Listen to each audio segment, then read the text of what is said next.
السبنيول قال لك غادي تنوض مع المغرب مستقبلا، نيضة مع المغرب، يعني القرة. هما اللي قالوها وبطريقه رسميه. غادي نشرح لكم الموضوع، غير تابعوا الفيديو حتى الاخر.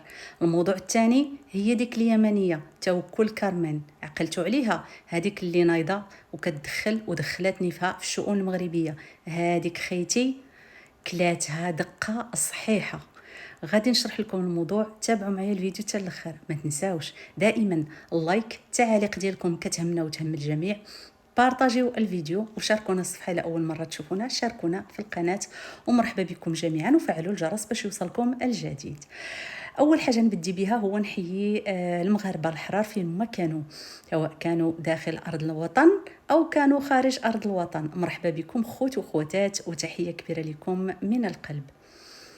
كيف قلت لكم الموضوع الاول غادي نهضروا فيها على الشعب الاسباني. الشعب الاسباني داروا معاه واحد سونداج اجتماعي.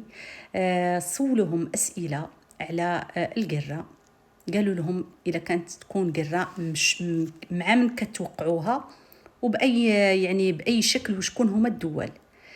وهاد السونداج هذا داروا مركز عمومي، عمومي رسمي، ونشرته جريدة إسبانيا سميتها الانديبندينتي على ما نظن، إلا نطقتها مزيان، نعتذر للناس اللي كيتقنوا الإسبانية.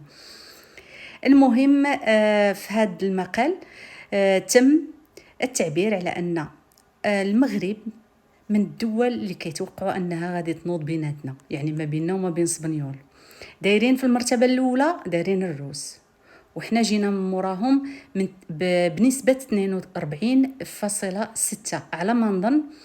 4/10 ديال الناس، فوقاش ما تشدي 10 ديال الناس، 4 ديال الناس كيقول لك راه غادي تنوض مع المغرب. نعتذر إلا غلطت في الأرقام، إلا كان شي غلط غادي نشر لكم في المنتدى، قولوا لي في التعاليق.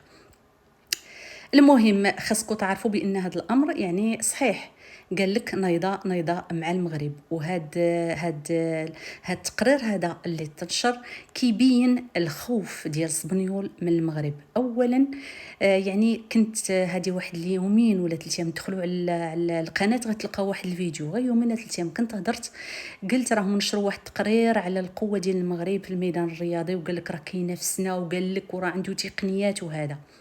وكاين كذلك الجانب الدفاعي والترسانة المغربية اللي المغرب كيطورها يوما عن يوم، وأصبح المغرب يعني له مكانة. لأنك باش تكون دولة قوية يخص يكون عندك الترسانة ديالك الدفاعية والهجومية تكون واعرة، لأن هنا غادي تبين القوة ديالك كمحور وكبوابة إفريقيا وكفاعل دولي.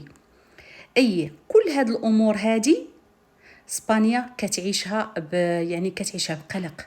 الاسبان كيعيشوها بقلق، ما عجبهمش الحال ان دائما كانوا فهمتوا كانوا يشوفونا على اساس اننا بلاد راكو عارفين. ولكن الملف ديال الصحراء المغربيه اللي حسموا المغرب بطريقه ذكيه وحسموا لصالحنا، ورد يعني الوحده الترابيه ديالنا على مفروضه على العالم كله، خلاتهم يترعدوا لانهم كيفكروا في سبته ومليليه. وهذه من التبريرات اللي تعطات علاش صوتوا بهذا الشكل هذا. يعني الاسبان علاش قالوا ان نيضه مع المغرب؟ قال لك من المواضيع كاينه سبته ومليليه. زيد على ذلك الشارع الاسبانيولي، يعني كاين هذوك المتطرفين ديالهم اللي ما باغيينش المغرب يدي الصحراء المغربيه. زيد على المياه البحريه ديال الصحراء المغربيه. المهم كاع هادشي هذا مخليهم يترعدوا، لان شافوا المغرب دابا غادي للامام، ونهار مورا نهار غادي وكيتطور. والعلاقات الدوليه ديالنا ما شاء الله، عندنا علاقات زوينه مع تقريبا مع جميع الدول، حيد غير بعض الدول وراكم عارفين على من نهضر وعلاش. زيد على ذلك ان المغرب يعني فيه واحد لا ستابيليتي بوليتيك، يعني واحد الاستقرار سياسي ما يمكنلكش تحيدو. زيد على ذلك كاين واحد الارث ثقافي ما عندي ما نقول لكم. راه حتى في المؤتمر اللي راه كاين في طنجة حاليا اللي حاضرينه تقريبا شي 190 دوله، راه من بين الاسس اللي هضروا عليها على هادشي اللي كنهضر لكم دابا، بان المغرب مستقبلا راه غادي، قالوا كاين عنده هادشي هذا، اذا الاستثمارات غادي تكون، اذا التطور غادي يكون، راه جاي وغادي يجي فعليا، ماشي غير يعني كلام ولا حبر على ورق، لان الامور كتبان في الواقع. اذا كيف قلنا الاخوان الاسبان ميتين بالخوف والرعده، ايه وعلاش لا، نستاهلوا، رحنا بلد ما شاء الله، عندنا تاريخ وعندنا مملكه شريفه وعندنا قائد الله يحفظه لنا ويخليه لنا تاج فوق الراس، وعندنا اطر وعندنا شعب مغربي مغوار ويتقاتل مع بلاده ويتقاتل مع التطور ديال بلادو. دابا فين ما مشيتي في المنافسات الكرويه، في المنافسات العلميه، حتى في لاباتيسري راني كنت نزلت واحد الفيديو يعني في الحلويات راه تكلاساو 3 او 2. اذا كيفاش انت بغيتي هذا الجار اللي بينك وبينه واحد الحزازات باغيه انه غادي يكون يعني في امان وغادي يكون مطمئن لك، كاينه ولا لا؟ قولوا لي في التعاليق.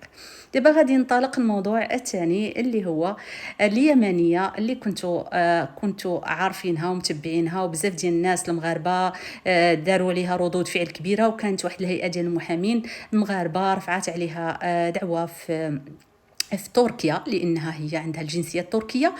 ودابا هي من عندها الجنسيه التركيه عندها واحد القناه ديالها من تركيا كتبث واحد البرامج ديالها، وراكم عارفين نوعيه البرامج اللي كتبثهم، سميتها قيس. ودابا اليوم الجمعه خرجات بتقرير على المنصه ديالها الرسميه، وقالت لك سيدي صاي ما تقدرش دير بثوث على هاد القناه، على هاد القناه وعلى البرامج اللي كانت ديرهم، صاي لظروف قاهره. لظروف قاهره، وراكم عارفين ظروف القاهره، صدقوني والله ما يرقدوا لها ولا ينعسوا لها في الطريق المغاربه. ما شاء الله عليهم، لان داك الشيء اللي سقوه لها المحامون المغاربه راه كبير. وعطوها لتركيا لانها كتقيم ومقيمه في تركيا.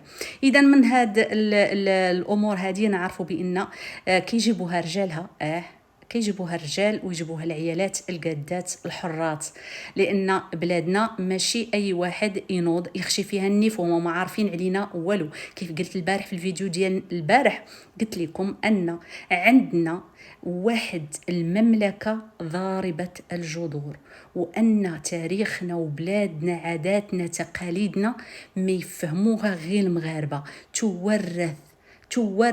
تورث بالتربيه بالكلام وما الى ذلك.